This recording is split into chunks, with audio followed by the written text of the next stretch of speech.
YS Vivekananda Reddy హత్య case వ్యవహారంలో Jaganmohan Reddy self goal వేసుకుంటున్నారా? వివేక హత్య కేసులో చంద్రబాబుపై పరోక్ష ఆరోపణలు చేస్తూ జగన్మోహన్ రెడ్డి తన గొయ్యి తానే తవ్వుకుంటున్నాడా అంటే అవుననే సమాధానం ఇస్తున్నారు కొంతమంది రాజకీయ విశ్లేషకులు. ఇక ఇదే అంశానికి సంబంధించి మనతో మాట్లాడేందుకు టీడీపీ అధికార ప్రతినిధి సూర్యదేవర్ లత గారు మనతో ఉన్నారు. లత గారితో మాట్లాడదాం. లత గారు నమస్తే అండి. నమస్తే. వైఎస్ వివేకానందరెడ్డి హత్య కేసు వ్యవహారంలో జగన్మోహన్ రెడ్డి సెల్ఫ్ గోల్ వేసుకుంటున్నాడని, వివేక హత్య కేసులో పరోక్షంగా చంద్రబాబు మీద ఆరోపణలు చేస్తూ జగన్మోహన్ రెడ్డి తన గొయ్యి తానే తవ్వుకుంటున్నాడు అంటూ కూడా ఒక వార్త ఇప్పుడు సోషల్ మీడియాలో చక్కర్లు కొడుతూ ఉంది. ఏంటి ఈ వార్తలో వాస్తవం ఉందంటారు? తన గొయ్యి తనే తవ్వుకోవటం అనేది 5 ఏళ్ళ తర్వాత ఆయనకి బాబాయ్ గుర్తొచ్చాడు. అంతవరకు ఆ బాబాయ్ గుర్తు రాలేదు. మనం ఫ్రమ్ ది స్టార్టింగ్ చూస్తేనండి, నారా చంద్రబాబు నాయుడు గారిని ఎన్ని రకాల విమర్శలు చేశారో, ఆయన చనిపోయిన టైం ఏంటి, ఏ మీడియాలో వచ్చింది, ఏమని చెప్పారు, ఇవన్నీ మనం చూస్తే సాక్షి మీడియాలో హార్ట్ అటాక్తో చనిపోయారు అని అన్నారు. హార్ట్ అటాక్తో చనిపోయిన అతని మీద గాయాలు ఎలా ఉంటాయి, గొడ్డల పోట్లు ఎలా ఉంటాయి అని సునీత గారు రక్తం ఎందుకు బయటపడింది, ఇవన్నీ తను కనుక్కున్న తర్వాత పోస్ట్మార్టం జరగాలి, ఏమీ చెయ్యకండి హాస్పిటల్కి వద్దని అన్న తర్వాత కూడా అక్కడే రూమ్లోనే కుట్లు వేశారు. తర్వాత ఆయనకి అది ఎప్పుడైతే గుండెపోటు అనేది మళ్ళీ మార్చి నారాసుర రక్త చరిత్ర అని చెప్పి టైటిల్ మార్చడం చేసి, ఏదో ఒకటి రాజకీయం ముందు 1 month బిఫోర్ కదా జరిగింది ఆ ఇన్సిడెంట్ జరిగినప్పుడు, ఎన్నికల ప్రచారంలో 1 month బిఫోర్ చనిపోబట్టి ఆయన్ని చంపడం జరిగింది. అప్పుడు అదే నారా చంద్రబాబు నాయుడు సీఎంగా ఉన్నారు. ఆయనని ఎలాగైనా దోషిగా చేయాలి అనే ఒక ఆలోచన విధానంతో ఆయన చేశారు, ఈ హత్య ఆయన చేశారు అనేది ప్రజల దగ్గరికి తీసుకెళ్ళి చెప్పటానికి ప్రయత్నించారు. కానీ సిబిఐకి ఇవ్వాలని ఆయన అప్పుడు గట్టిగా పట్టుబట్టి, అంటే ప్రతిపక్ష నేతగా ఉన్న జగన్మోహన్ రెడ్డి అప్పుడు మా బాబాయ్ హత్య కేసును సిబిఐకి అప్పగించాలి అంటూ కూడా ఆయన డిమాండ్ చేశారు. ఎప్పుడైతే ఆయన అధికారంలోకి వచ్చారో మళ్ళీ సిబిఐకి ఇవ్వకుండా ఆయనే ఆపటం జరిగింది. తర్వాత ఎట్టికేలకి అది వెళ్ళిన తర్వాత అయినా కూడా ఇన్వెస్టిగేషన్లో తెలుస్తుంది. ఇప్పుడు దస్తగిరి నేతన ఎవరెవరు చేశారు, ఏం జరిగింది, ఎట్లా జరిగింది అనేది మొత్తం ఓపెన్గా చెప్పటం జరిగింది. సో దాన్ని బట్టే సినిమా కూడా చేశారు. సినిమాలు చేస్తున్నారు, ప్రజలకు అందరికీ తెలిసిపోయింది.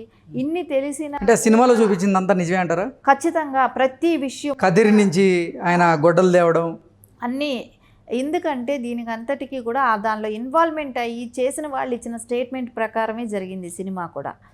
సో ఖచ్చితంగా వివేకం అనే సినిమాలో ఏదైతే చేశారో అదనేది ఖచ్చితంగా వాళ్ళ దగ్గరనే స్క్రిప్ట్ తీసుకోవటం జరిగింది, దాన్నే వాళ్ళ సినిమాగా చేయటం కూడా జరిగింది.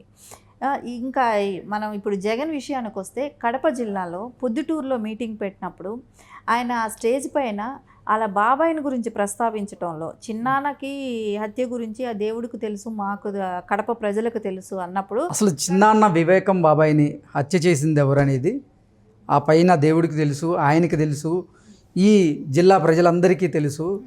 అతి కిరాతకంగా చంపానని చంపిన వాడే ఒప్పుకొని ఇప్పుడు బెయిల్ మీద బయట తిరుగుతూ ఉన్నాడు. ఆంధ్రప్రదేశ్ మొత్తానికి తెలుసు, 2 రాష్ట్ర తెలుగు ప్రజలకు అందరికీ తెలుసు ఎలా చంపారు, ఎవరు చంపారు అనేది అందరికీ తెలుసు. దానికి ఎవరు కొమ్ము కాస్తున్నారు? చిన్నాన్నను చంపిన వ్యక్తినికి నువ్వు కొమ్ము కాస్తున్నప్పుడు, అదే స్టేజ్ మీద వచ్చి నువ్వు అలా చెప్తున్నప్పుడు అక్కడ వచ్చిన జనానికే కానీ, నాయకులకే, కార్యకర్తలకే కానీ ఏమనిపించింది, ఈయన ఎందుకు ఇప్పుడు ఈ మాట ఎత్తాడనే ఫీలింగ్ వాళ్ళకి అందరికీ కూడా వచ్చింది.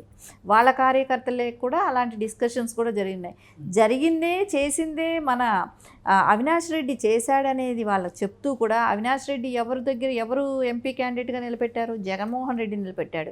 ఇప్పుడు ఆయనకు ఓటు వేయండి అని చెప్పి పక్కన చెయ్యి పట్టుకొని తిరుగుతూ ఓటు అడుగుతున్నాడు. ఇప్పుడు ఆయన కోసం క్యాంపెయిన్ చేయడానికి వచ్చినాడు అక్కడికి జగన్మోహన్ రెడ్డి. అలాంటి పరిస్థితుల్లో ఎవరు చంపారనేది తెలిసిన వ్యక్తిని పట్టుకొని, ఎవరు చేశాడో తెలుసు ఆ వ్యక్తిని పట్టుకొని నువ్వు ఓటు కోసం వచ్చి ఇప్పుడు మళ్ళీ అదే టాపిక్ ఎత్తి మాట్లాడి రాజకీయాల కోసం చిన్నాన్నను వాడుకుంటూ 5 ఏళ్ల క్రితం వాడాడు, ఎలక్షన్లో గెలిచాడు. సో ఇప్పుడు కూడా మళ్ళీ అదే స్టార్ట్ చేసి మళ్ళీ అపోజిషన్ లీడర్ల మీద మళ్ళా నెట్టడానికి ప్రయత్నించి, వాళ్ళ వెనకాల షర్మిల గారు వెనకాల, సునీత గారు వెనకాల చంద్రబాబు నాయుడు గారు ఉన్నారు, ఆయన నడిపిస్తున్నారు, ఆయన చెప్తే వింటున్నారు అన్నట్టు మాట్లాడటం అనేది ప్రజలందరూ కూడా ఆలోచిస్తున్నారు కదా. ఎందుకు ఇట్లా నువ్వు ఒక సీఎంగా ఉండి నువ్వేం డెసిషన్ తీసుకున్నావు? ఈ 5 ఏళ్ళు గడిచిపోయింది, వివేకం గారిని చంపిన వాళ్ళు ఎవరు, వివేకానంద రెడ్డి గారిని చంపిన వాళ్ళు ఎవరనేది నీ ప్రభుత్వం ఉంది, నువ్వు ఇన్వెస్టిగేషన్ చేసి ఎందుకు ప్రజలకు తెలపలేదు అంటే మీ ఇన్వాల్వ్మెంట్ ఉంది కాబట్టే కదా మీరు సైలెంట్గా ఉన్నారనేది ప్రతి ఒక్కళ్ళు కూడా ఆలోచిస్తున్నారు. ఖచ్చితంగా దీనిలో అవినాష్ రెడ్డి ఉన్నాడనేది, ఆయన్ని సేవ్ చేస్తున్నాడనేది ఈవెన్ వైసీపీ పార్టీ అంతర్గతంగా కూడా చర్చ నడుస్తూనే ఉంది. మొన్న ఇప్పుడు షర్మిల గారు అంటున్నారు, షర్మిల గారు ఖచ్చితంగా మొన్న స్టేట్మెంట్ ఇచ్చారు. సో ఎవరైతే చంపారో వాళ్ళకు కొమ్ము కాస్తున్నాడని సునీత గారు చెప్పారు. వివేకానంద రెడ్డి గారి వైఫ్ సౌభాగ్యమ్మ గారు కూడా చెప్పారు. కానీ ఇలాంటి గవర్నమెంట్కి ఓటు వేయకండి, న్యాయానికి ఓటేయండి అని కూడా వాళ్ళు బహిర్గతంగా కూడా జగన్మోహన్ రెడ్డికి ఓటు వేయకండి, ఆయన్ని గెలిపించకండి అనేది వాళ్ళు ఓపెన్ స్టేట్మెంటే ఇచ్చారు. అంటే వాళ్ళందరికీ కూడా తెలుస్తుంది ఎవరు చంపారు, ఎవరు చంపించారు, ఎవరు చేశారనేది. ఎందుకు జగన్మోహన్ రెడ్డి ఇంకా అందరికీ తెలిసిన విషయాన్ని ఈయన ఇప్పుడు కొత్త విషయంగా ఏదో తీసుకొచ్చి దాన్ని బయట మార్చి దాన్ని చెప్పడానికి ఎందుకు ప్రయత్నిస్తున్నాడో కూడా ఆయనకు అర్థం కావట్లేదు. దీనిలో జరిగిపోయింది అందరికీ తెలుస్తుంది, ఈ కుటుంబ సభ్యులే చెప్తున్నారు. అలాంటప్పుడు ఎందుకు ఇలా మళ్ళా ప్రయత్నం చేస్తూనే ఉన్నాడు అనేది అర్థం కాని విషయం. కానీ ఏదేమైనా కూడా ప్రజలందరికీ కూడా ఇది ఖచ్చితంగా జగన్మోహన్ రెడ్డి హస్తం కూడా ఉండబట్టే దీన్ని మభ్యపుచ్చటానికి కప్పిపుచ్చటానికే కానివ్వండి ఆయన ఇలాంటి ప్రయత్నం చేస్తున్నాడు. దీనిలో జగన్మోహన్ రెడ్డి హస్తం కూడా ఖచ్చితంగా ఉందనేది మనకు అర్థమవుతుంది. అంటే టీడీపీ నాయకులేమో జగన్మోహన్ రెడ్డి హస్తం ఉంది వైఎస్ వివేకానంద రెడ్డి హత్య కేసులో అని ఆరోపణలు చేస్తూ ఉన్నారు. జగన్మోహన్ రెడ్డి ఏమో అసలు టీడీపీ హయాంలోనే మా బాబాయ్ హత్య జరిగింది, టీడీపీ నాయకులకి మా బాబాయ్ హత్యతో ప్రమేయం ఉంది అంటూ ఆయన ఆరోపణలు చేస్తున్నారు. జగన్మోహన్ రెడ్డి చెల్లెళ్ళేమో చంపిన వాడిని పక్కన పెట్టుకొని వాడికి ఎంపీ టికెట్ ఇచ్చి ఆయన్ని గెలిపించమని మీరు ఆయనకే మద్దతు ఇస్తున్నారు, అసలు ఇది సిగ్గుచేటు అంటూ కూడా వాళ్ళు మాట్లాడుతున్నారు. అసలు ప్రజలు ఇప్పుడు దేన్ని నమ్మాలి? ఖచ్చితంగా ఇక్కడ మనకు ఒకటి అర్థం చేసుకోవచ్చండి. అవినాష్ రెడ్డిని ఎందుకు సేవ్ చేస్తున్నాడు? అవినాష్ రెడ్డి జైలుకి వెళ్తే ఈయనకు వచ్చిన నష్టం ఏంటి, ఈయన ఎందుకోసం సేవ్ చేస్తున్నాడు? సో అవినాష్ రెడ్డి అంటే వివేకానంద రెడ్డి గారికిను జగన్కి విభేదాలు మొదట్లో కూడా ఉన్నాయి. ఆయన బతుకున్నప్పుడు విభేదించారు ఇద్దరు, జగన్మోహన్ రెడ్డి వివేకానంద రెడ్డి గారు. కానీ అవినాష్ రెడ్డి చంపిన దానిలో ఆయనకి హస్తం ఉండబట్టే కదా అవినాష్ రెడ్డిని సేవ్ చేస్తున్నాడు.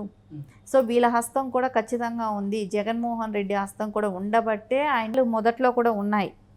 ఆయన బతుకున్నప్పుడు విభేదించారు ఇద్దరు, జగన్మోహన్ రెడ్డి వివేకానంద రెడ్డి గారు. కానీ అవినాష్ రెడ్డి చంపిన దానిలో ఆయనకి హస్తం ఉండబట్టే కదా అవినాష్ రెడ్డిని సేవ్ చేస్తున్నాడు. సో వీళ్ళ హస్తం కూడా ఖచ్చితంగా ఉంది, జగన్మోహన్ రెడ్డి హస్తం కూడా ఉండబట్టే ఆయన్ని సేవ్ చేస్తున్నాడు అనేది మనకు ఖచ్చితంగా ఇక్కడ ఒకటి అర్థమైపోతుంది. లేకుండా ఉంటే ఎందుకు సేవ్ చేస్తాడు? చేయాల్సిన అవసరం ఏంటి? దీనిలో జగన్మోహన్ రెడ్డి హస్తం ఉంది కాబట్టి అవినాష్ రెడ్డిని సేవ్ చేస్తున్నాడు అనేది అందరూ కూడా అనుకునే విషయం ఇది. ఓకే అండి, థ్యాంక్ యూ.